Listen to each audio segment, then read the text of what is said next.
Alors, on n'en est pas là, mais puisqu'on a abordé l'autonomie, il y a eu dernièrement, Jean-Martin Mandelone, il y a un communiqué de Valérie Bodze, on sort tout à fait du champ, on va dire, des transports, pour évoquer, on va dire, la politique interne au groupe. Dernièrement, Valérie Bodze, il disait, s'est montré favorable à un transfert du pouvoir normatif. Alors, je vous propose d'écouter un extrait de l'interview qu'elle nous a donné à midi, et puis réaction par la suite.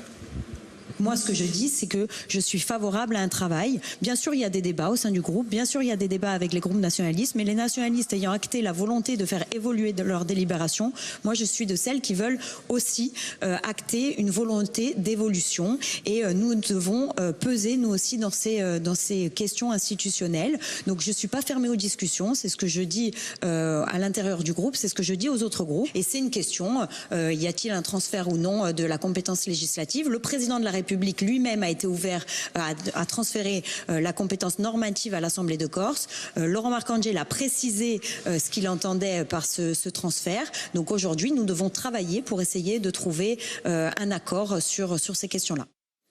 Jean-Martin Mandelone, il y a quelques années, vous étiez le représentant de la droite régionaliste. Valérie Bodze s'est présentée sous les couleurs de la droite républicaine. Est-ce qu'aujourd'hui, vous avez permuté? Non, je suis toujours régionaliste, mais je ne suis pas devenu nationaliste. Je voudrais dire à ceux qui nous écoutent qu'on est sur un sujet très sérieux, très complexe, qui engage l'avenir de la Corse et qu'il faut avoir sur ce sujet-là le courage de la nuance. On ne peut pas commencer à ranger de façon schématique les gens en deux camps, ceux qui seraient plus évolutionnistes et ceux qui seraient plus conservateurs. Ça ne va pas fonctionner comme ça. La deuxième chose que je voudrais vous dire, c'est que je me réjouis que ma famille soit traversée par des débats. Ça veut dire qu'elle s'intéresse, ça veut dire que chez nous, il n'y a pas un caporal qui dicte une conduite. Et qu'on va essayer ensemble de trouver un point d'équilibre. La troisième chose que je voudrais vous dire qui m'inspire à titre personnel, c'est que plus j'écoute celles et ceux que je consulte, et il reste du monde à consulter, parce que pour le moment, le grand oublié, les grands oubliés de cette histoire, ce sont les maires. On ne les écoute pas. On est entre nous, on est 4 ou 5, ou un peu plus, en conférence des présidents, on aura vocation à décider de l'avenir de la Corse. Ça ne peut pas fonctionner comme ça. Il faut élargir. Pour ma part, je serai fidèle à ce que je suis. Moi, je suis ni siméoniste, ni macroniste. Moi, je suis ma conscience. Comme je l'ai toujours suivi, je continuerai à la suivre. Et ma conscience, Dominique Moret, elle s'adosse à deux principes fondateurs. D'abord, j'ai un parcours, j'ai une histoire politique. Et deuxièmement, je sais d'où je viens et à qui je dois mon élection.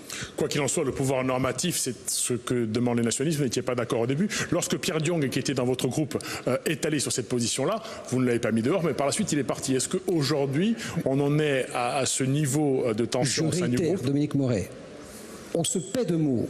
Le pouvoir normatif, c'est le pouvoir de créer de la norme.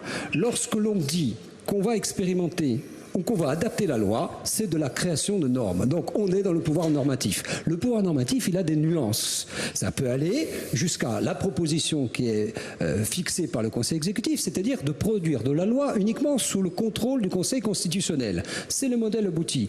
Est-ce que dans l'entre-deux, il y a quelque chose qui, en dehors des positions de principe, des tweets ou des formules à l'emporte-pièce, peut permettre aujourd'hui un point d'équilibre? Si c'est le cas, on va essayer de le chercher ensemble, mais il ne faut pas exclure qu'il y a d'abord une proposition qui a été considérée comme minimaliste, qui est la nôtre, qu'il convient de reconsidérer pour ce qu'elle est, parce qu'elle est déjà du pouvoir normatif, et deuxièmement, de considérer que sur ce sujet-là, il y a quand même un risque d'hypercentralisation, avec au bout du compte un homme qui aurait toutes les caisses, qui aurait tous les pouvoirs dans un seul centre de décision. Je pense que cet aspect des choses conduit à avoir, à bien des égards, une attitude prudentielle. En tout cas, si vous voulez m'entendre dire que je suis prudent sur ce sujet, je le suis. Ça ne fait pas de moi un homme du passé, un ringard, mais quelqu'un de responsable devant l'avenir. J'insiste auprès de ceux qui nous écoutent, c'est un débat de fond qui va engager la Corse pour les 20 ans, 30 ans à venir, parce que le train ne va pas repasser.